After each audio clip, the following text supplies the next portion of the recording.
భారతదేశం విషయానికి వస్తే మనం క్యాపిటల్ పనిష్మెంట్ అనేది రేరెస్ట్ ఆఫ్ ద రేర్ కేసెస్లోనే వాడతాం. అన్ని మర్డర్లకు, అన్ని రేప్ విత్ మర్డర్లకు మనం క్యాపిటల్ పనిష్మెంట్ అయ్యాం. Pre planned cold blooded murder, mens rea చూస్తాం అనమాట, ఇంటెన్షన్ చూస్తాం.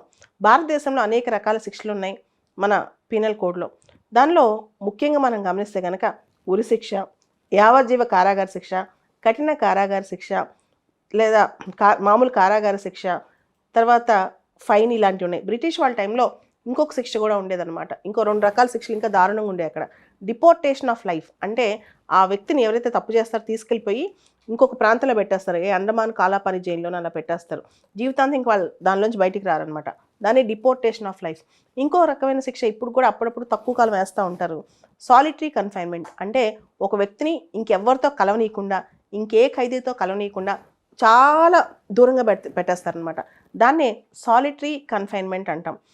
దానివల్ల ఒక 3-4 నెలలు ఒక వ్యక్తి ఇంకో వ్యక్తితో కాంటాక్ట్ లేకపోతే, ప్రపంచంతో కాంటాక్ట్ లేకపోతే, మాట్లాడలేకపోతే, తను మాట్లాడే మాతృభాష కూడా మర్చిపోతాడంట కొన్ని పదాలు. అలా సంవత్సరాల కొద్ది సాలిటరీ కన్ఫైన్మెంట్ ఉంటే మంచి పిచ్చోడు అయిపోతాడు. సో ఇంత అమానవీయమైన శిక్షా విధానాలు మనకున్నాయి.